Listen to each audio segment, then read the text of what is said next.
Bonjour. Qu'est-ce qui vous a amené à participer à l'événement Japifactory à Beaucourt? Qu'est-ce qui vous a conduit jusqu'à nous? Ça fait 3-4 ans que Laurent Métaux me tanne pour que je fasse quelque chose avec lui. D'abord, il m'a parlé du Muséum Hôtel pendant un bout de temps et de sa passion pour les architectures éphémères. Ensuite, il m'a parlé de l'endroit ici, cette usine dont les structures ont été construites par Gustave Eiffel, et il m'a envoyé des photos. Tout ça, ça s'est fait à distance. Et je me suis vite demandé ce que je pourrais bien faire ici, en fait. Les peintures, c'était pas possible, ça coûtait trop cher et il n'y avait pas de budget derrière.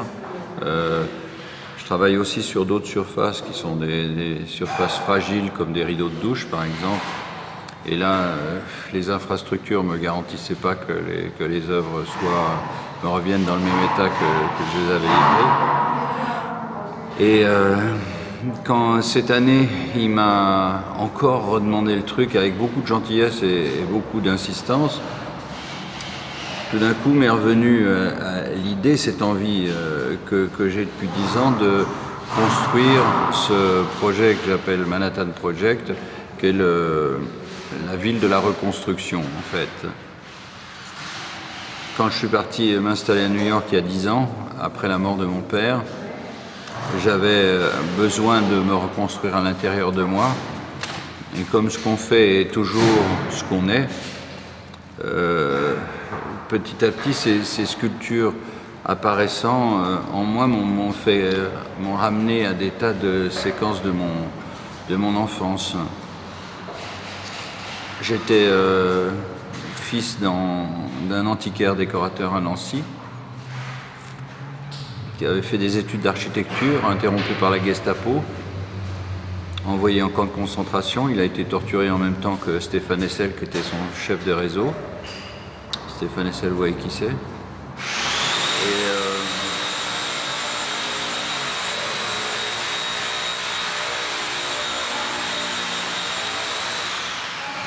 Chez nous, lui qui est devenu, quand il est revenu des camps de concentration, mon père pesait 37 kilos pour 1,84 m. Il a mis 2 ans à se refaire une santé. Il est devenu professeur d'histoire de l'art aux Beaux-Arts à Nancy et puis antiquaire décorateur. Quand j'étais petit, je passais des après-midi dans ces ateliers à jouer avec les bouts de bois, les trucs cassés et à chercher la beauté dans les choses qu'il y avait dans les caisses de bois qui étaient destinées à l'incinération. Et c'est bizarre que quand je suis arrivé à New York, en fait, dans l'envie de me reconstruire moi-même,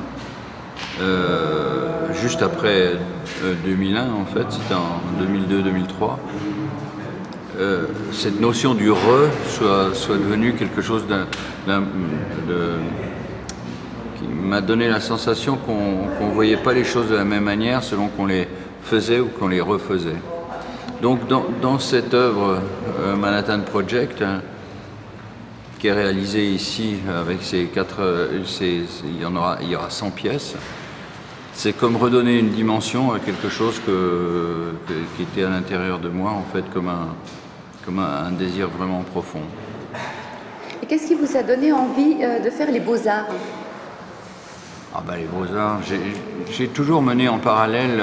J'ai commencé le piano quand j'avais 7 ans, avec ma grand-mère qui était prof de piano. Les Beaux-Arts, je les ai faits parce que j'ai toujours dessiné, j'ai commencé les études artistiques dès le lycée, seconde, première, terminale. En terminale, je suis parti faire la route.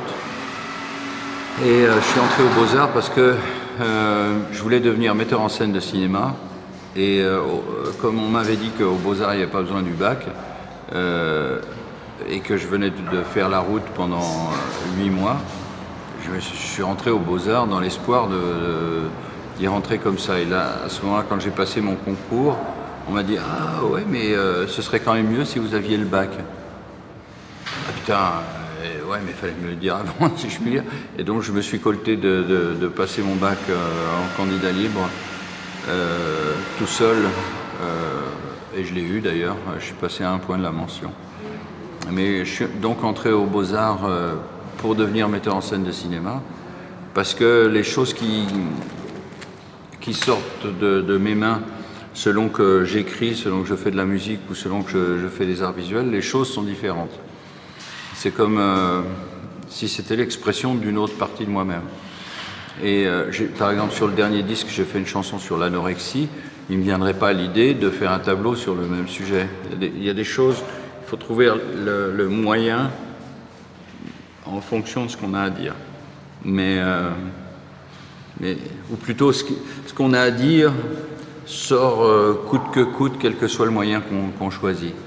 Je crois qu'en France, il y a souvent une confusion qui est faite entre l'inspiration et le savoir-faire.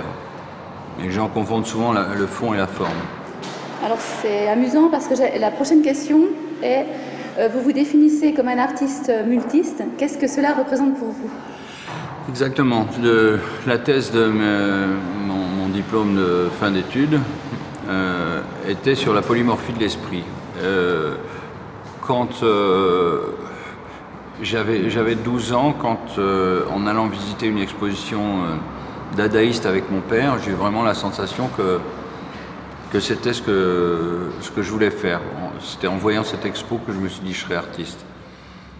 Et les dadaïstes, c'était avant tout un état d'esprit, un comportement, plus qu'une œuvre en tant que telle, ou plutôt l'œuvre découlait du comportement. Et quand j'ai découvert à 15 ans Andy Warhol et la Factory d'Andy Warhol, où se mêlaient à la fois des musiciens comme le Velvet Underground, aussi bien que des cinéastes comme Paul Morisset que j'ai rencontré à New York, aussi bien que des gens du visuel, mais des gens de théâtre aussi, etc. Je me suis dit, aujourd'hui, dans notre époque, il y a une différence entre être un artiste et savoir et maîtriser un savoir-faire. Je ne dis pas qu'il ne faille pas avoir de maîtrise de la technique, mais je dis que c'est deux choses différentes. Je dis que l'inspiration, il peut y avoir des œuvres extrêmement illuminées qui sont faciles à faire, qui ne nécessitent pas de technique. Et à l'inverse, il y a des œuvres extrêmement complexes qui sont relativement peu suggestives. Une œuvre d'art, c'est la queue de la comète, c'est la queue de la météorite. On ne voit pas la météorite, on voit la trace qu'elle laisse derrière. Et une œuvre d'art, c'est la trace que ça va laisser dans l'esprit. Et pour moi, selon que je fais de la musique, j'essaye de suggérer des choses. Si j'écris, j'essaye de suggérer des choses, etc. Je travaille plus au rebond, en ricochet, que réellement à l'admiration de la chose elle-même. La question suivante, je vais vous demander comment vous utilisez le web. Le web, je suis dessus depuis, et je fais partie des pionniers, parce que justement, ayant à la fois des choses liées à l'écrit, des choses liées à la musique et au visuel, le web c'était idéal comme moyen de communication. Et c'est un accélérateur absolument génial, c'est-à-dire que c'est un diffuseur. C'est un moyen de communication, c'est un nouveau moyen de communication, maintenant plus si nouveau que ça. Mais l'usage du web, c'est pour entretenir une espèce de communication superficielle, mais très rapide, un peu comme de l'huile sur de l'eau. Ça se répand très vite, ça n'a pas d'emprise, mais ça se répand. Et le web, pour moi, c'est un très bon moyen, c'est pas une fin en soi, voilà, c'est ce que je veux dire. C'est-à-dire que les artistes que je connais qui sont des champions du web, c'est des champions éphémères, quoi. C'est pas une finalité. Par exemple, la musique qui se transmet le plus par le web, c'est la musique le rock des années 70 et 80. C'est quand même paradoxal, mais en termes de nombre, les plus grosses diffusions sont celles-là. Ça veut dire, et ça c'était une musique qui existait pour ce qu'elle était. La musique d'aujourd'hui, on apprend vite le nom d'un mec, mais c'est comme l'eau sur de la toile. Pour qu'elle imprègne les fibres, il faut qu'elle ait son temps.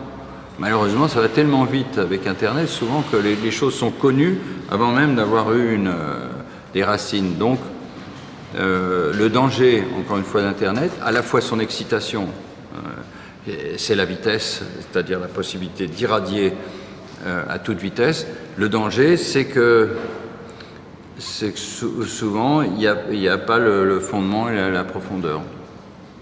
Donc, moi, j'utilise Internet quand j'ai des choses à faire savoir, mais en général, il faut que les choses aient déjà été faites. Je l'utilise très peu en amont. Voilà.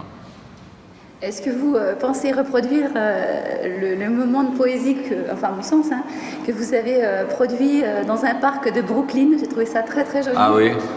Vous êtes mis au piano, oui. Et les gens finalement passent, se baladent, et puis vous devenez le pianiste du parc, c'est éphémère.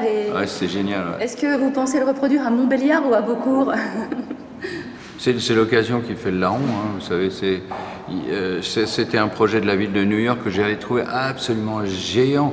Il y avait quelque chose comme 50 ou 80 pianos qui avaient été disséminés dans la ville et qui étaient destinés aux gens qui pouvaient venir et jouer du piano. Mais t'imagines un peu ce que c'est. J'ai trouvé ça merveilleux comme initiative. Genre, d'abord, ça veut dire faire confiance aux gens. Ça veut dire que les gens ne vont pas jeter des cailloux dedans ou balancer des pierres comme ce que font les idiots qui pètent les vitres de cet endroit pour rien, juste pour s'amuser.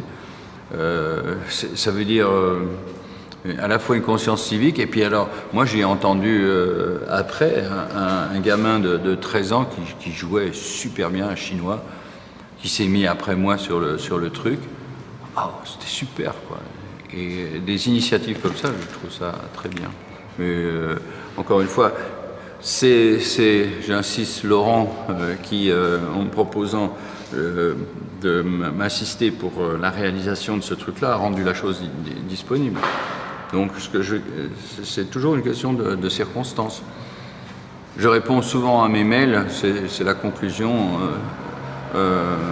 Dans l'absolu, rien n'est impossible, tout est question de timing. C'est-à-dire que... Voilà. Merci. Volontiers, merci à vous de poser ces questions.